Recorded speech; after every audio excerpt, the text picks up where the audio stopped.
Aduh, lapar banget nih. Siang-siang gini cocoknya ngemil apaan ya? Hmm, coklat kayaknya enak deh.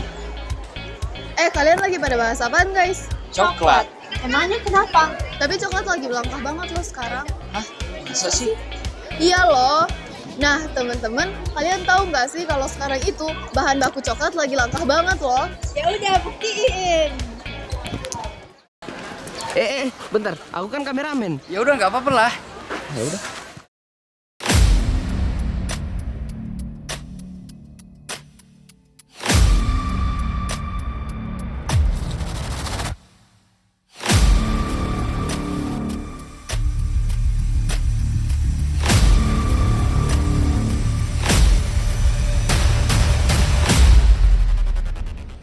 Siapa sih yang tidak tahu dengan kakao ini? Yang biasa rasanya itu pahit dan manis sehingga banyak digemari oleh orang-orang.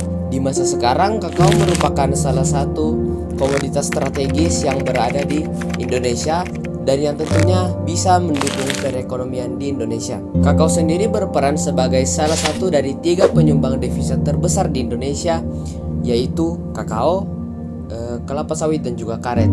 Nah, ketiga sumber daya inilah yang menjadi penyumbang devisa terbesar atau penyumbang hasil sumber daya alam terbesar di Indonesia. Masuk akal kalau misalnya kakao ini dapat menjadi salah satu penyumbang devisa terbesar karena permintaan dari kakao ini sendiri sudah banyak, maupun dari dalam negeri kita Indonesia maupun dari dunia, karena banyaknya orang yang suka dengan produk kakao atau biasanya disebut sebagai coklat, yang makanannya itu manis dan juga ada pahit-pahit yang sangat enak. Jika dilihat dari beberapa data pada tahun 2022, volume ekspor kakao ini sudah mencapai 382,31 ribu ton. Ya, itu banyak banget. Kalau misalnya kalian bandingkan, itu setara dengan berat 3 kapal kontainer yang ditumpuk. Permintaan yang sangat banyak tetapi tidak diimbangi dengan pemasukan komoditas yang baik tentu akan membuat barang ini menjadi langka. Ya, itu juga yang terjadi pada kakao ini, yang dimana produksi kakao itu lebih sedikit dibanding permintaannya. Pada tahun 2024, harga komoditas kakao ini melesat hingga 98%. Itu sangat besar. Nah, untuk harganya sendiri, kakao ini sudah berharga 8.234 US dollar per tonnya. Jadi itu sangat mahal dan itulah yang membuat kakao sekarang menjadi semakin langka. Harga komoditas kakao yang tinggi ini tentu memiliki penyebab. Nah, penyebabnya sendiri itu karena persediaan komoditas sumber daya alam kakao ini sudah semakin sedikit diproduksi, dan kurangnya produktivitas kakao ini sebenarnya juga disebabkan oleh pengaturan tanaman itu yang kurang baik. Biasanya karena manusianya itu malas atau memang dengan cuaca yang sangat ekstrim sehingga tanaman tidak bisa bertahan.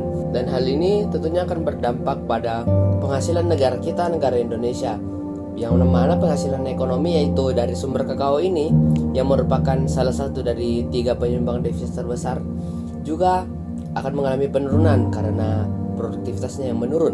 Berdasarkan informasi-informasi di atas, berarti kita harus mencari solusi yang terbaik untuk dapat menanggulangi kelangkaan produktivitas kakao ini. Dari penyebab-penyebab terjadinya kelangkaan kakao ini, maka solusi terbaik yang dapat diberikan adalah dengan memaksimalkan penanaman kakao ini. Bisa seperti memberikan kadar air yang cukup dan juga untuk memberikan nutrisi kepada tanah yang akan ditanami oleh tanaman kakao ini.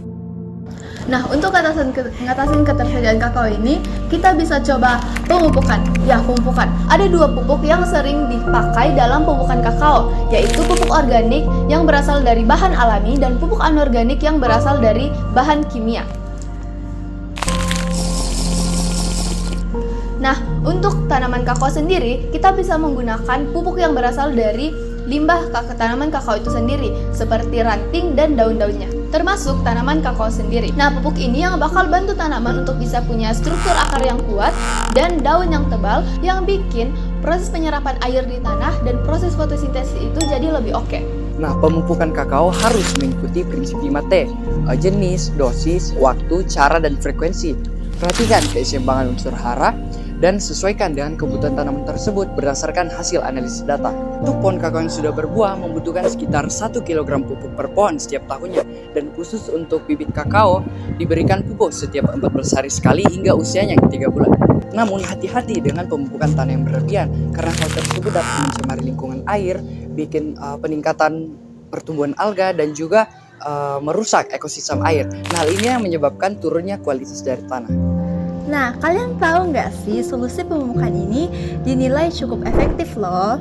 Sekalipun solusi pemupukan ini memakan waktu yang cukup lama untuk mendapatkan hasil yang baik, kisaran 4-5 tahun.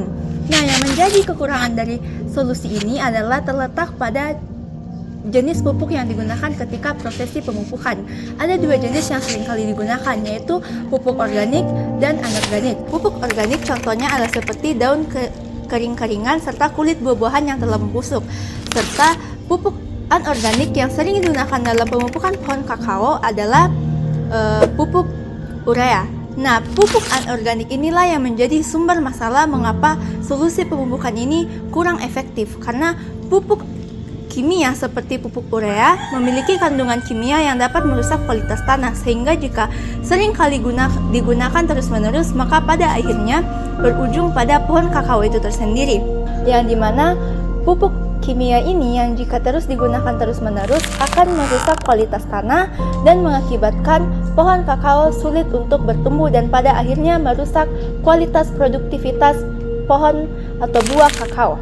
Nah, jadi adalah lebih baiknya dalam prosesi pemupukan pohon kakao ini menggunakan pupuk organik atau pupuk kimia agar tidak membawa dampak buruk bagi lingkungan serta produktivitas pohon kakao. Ya, pada akhirnya kelangkaan memang adalah salah satu realita yang harus dihadapi. Memang kebutuhan manusia itu sangat tak terbatas, dan juga untuk memenuhi kebutuhan-kebutuhan itu juga sangat sulit. Tetapi kelangkaan bukanlah hambatan, tetapi peluang kita untuk dapat belajar, untuk mencari cara-cara yang efektif dan juga cara-cara yang baru.